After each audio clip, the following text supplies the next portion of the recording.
श्री रामचरितमानस के बालकांड में गोस्वामी जी लिखते हैं कि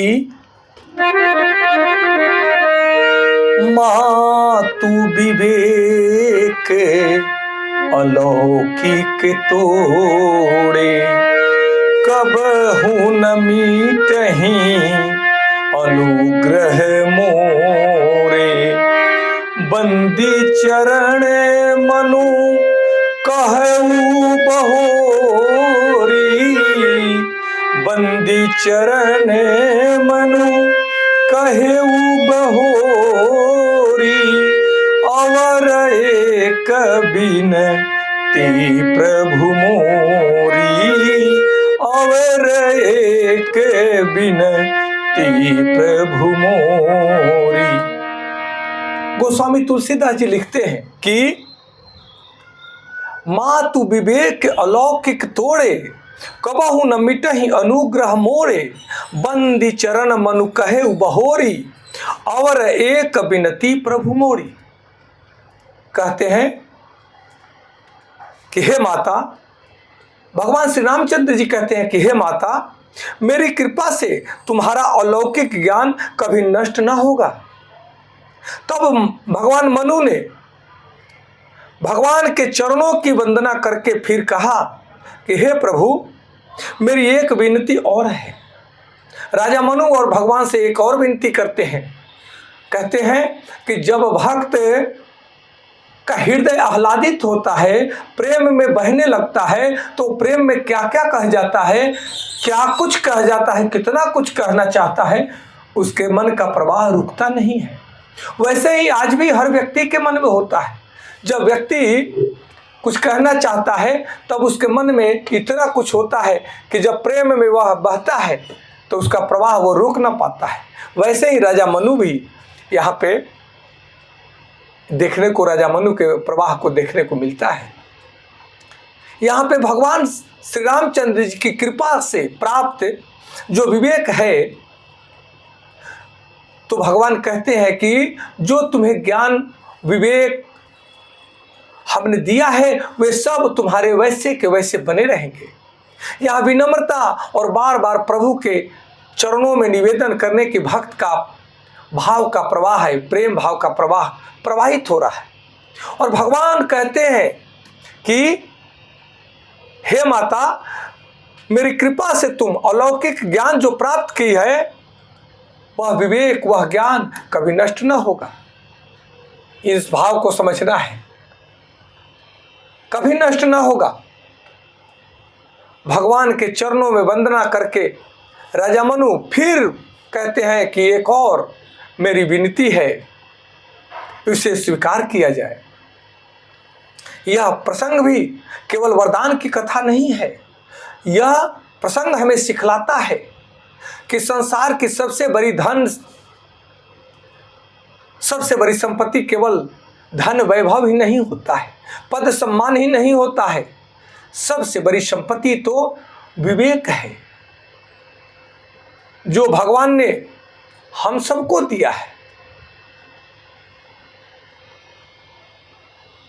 उससे भी बड़ी संपत्ति भगवान की कृपा है, जो हमारे विवेक की रक्षा करती है। भगवान की कृपा के बिना विवेक शक्ति जागृत न हो सके। अब यहाँ ये बात को समझना है कि विवेक क्या है।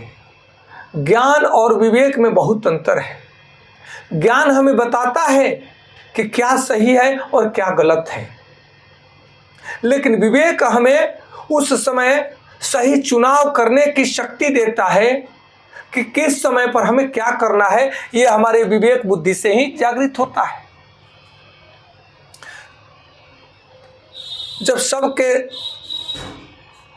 जब सामने आकर्षण बहुत बड़ा हो और सही मार्ग कठिन हो, चाहे वो धन हो सकता है, ज्ञान हो सकता है, शक्ति हो सकती है, पद हो सकता है, सम्मान हो सकता है,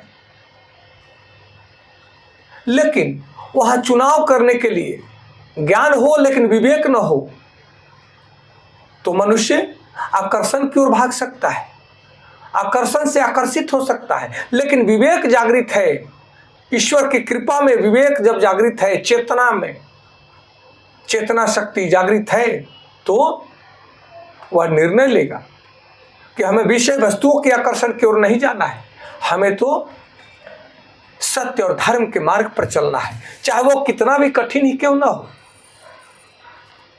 इस बात को समझना है। हमारे भारतीय परंपरा में, ज्ञान परंपरा में हमारे ऋषि मुनियों ने विवेक को अत्यंत महत्वपूर्ण माना है।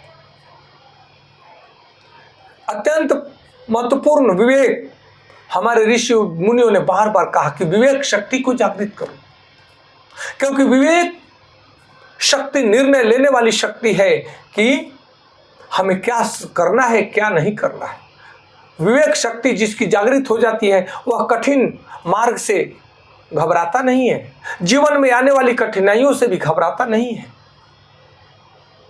भगवान केवल सामान्य बुद्धि की बात नहीं कर रहे हैं, वे ऐसे विवेक की बात कर रहे हैं जो मनुष्य को केवल संसार की वस्तुओं को समझने में सहायक नहीं होता, बल्कि नश्वर और शाश्वत का अंतर समझाता है।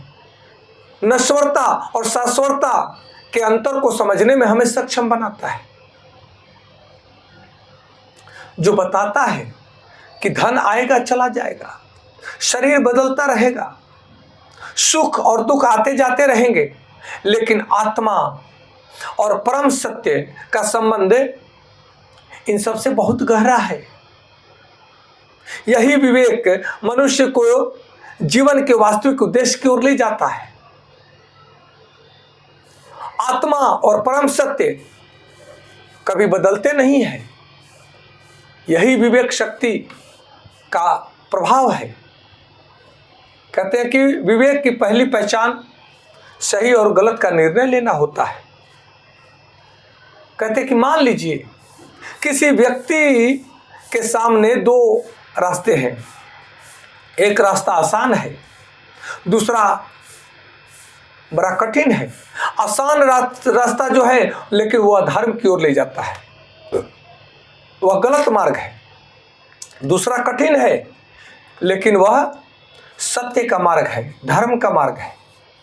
मन कहता है आसान रास्ता चुन लेते हैं, परंतु विवेक कहता है कि जो सही है वही चुनो, चाहे वो कितना भी कठिन क्यों ना हो। हम सत्य और धर्म के मार्ग ही चुनेंगे, ये विवेक का कहना है। परंतु मन तो हरदम आसान चीजों को पाना चाहता है। इसीलिए विवेक शक्ति की महत्ता को यहाँ बताया गया है। भगवान श्री रामचंद्र जी हमें जीवन जीना सिखलाते हैं। उसकी सुविधा से भी बड़ा हमारा धर्म है। धर्म के विरुद्ध सुविधाएं मिले या न मिले हमें कोई फर्क नहीं पड़ता, हम धर्म के मार्ग से कभी विचलित नहीं होंगे। भगवान श्री रामचंद्र जी का यह ज्ञान हमारे विवेक को जागृत करता है।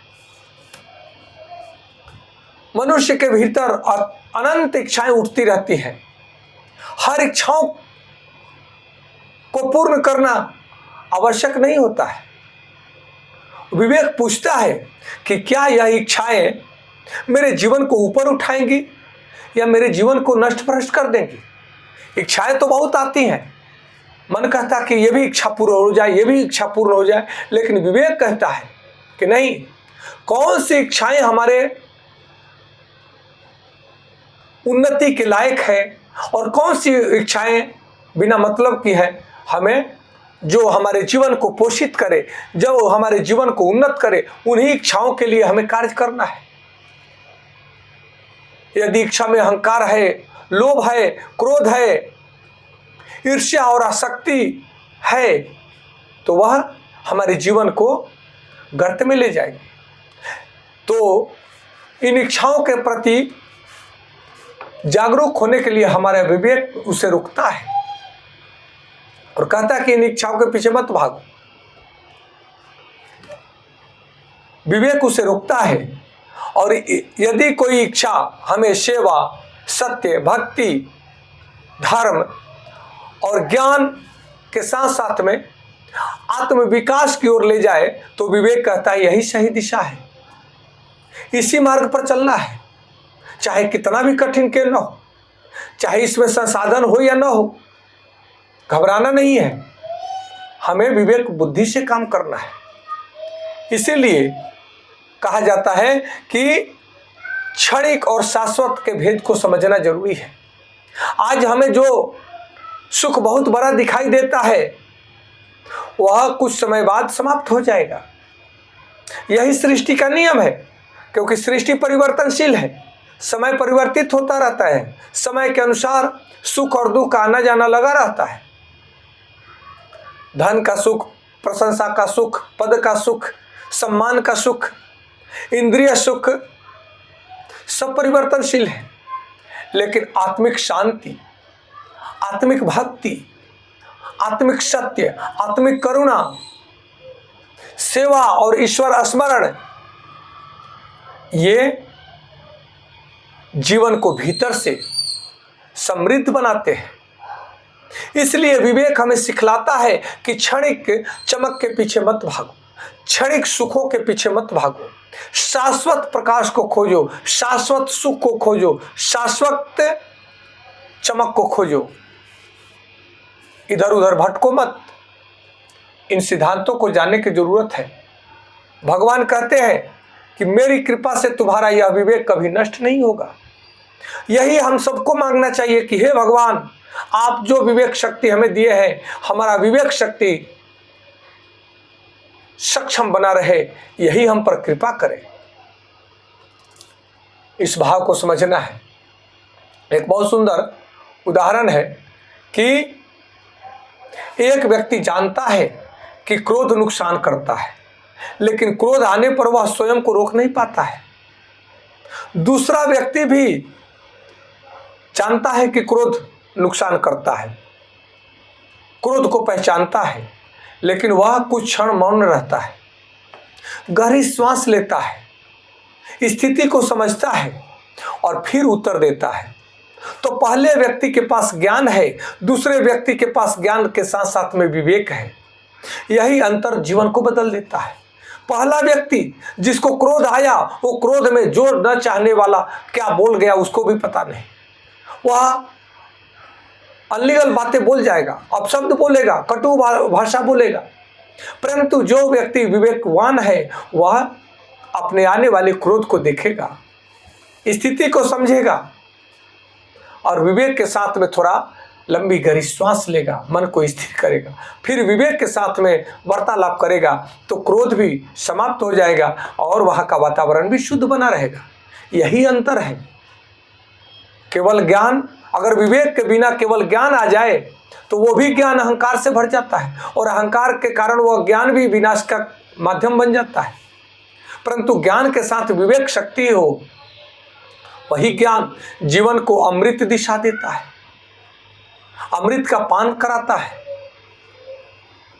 इसलिए इस भाव को समझना है कि भगवान के चरणों में सदैव हमें समर्पित होकर के भगवान के स्मरण करना है, भक्ति करना है, जिससे हमारा और आपके जीवन का कल्याण हो।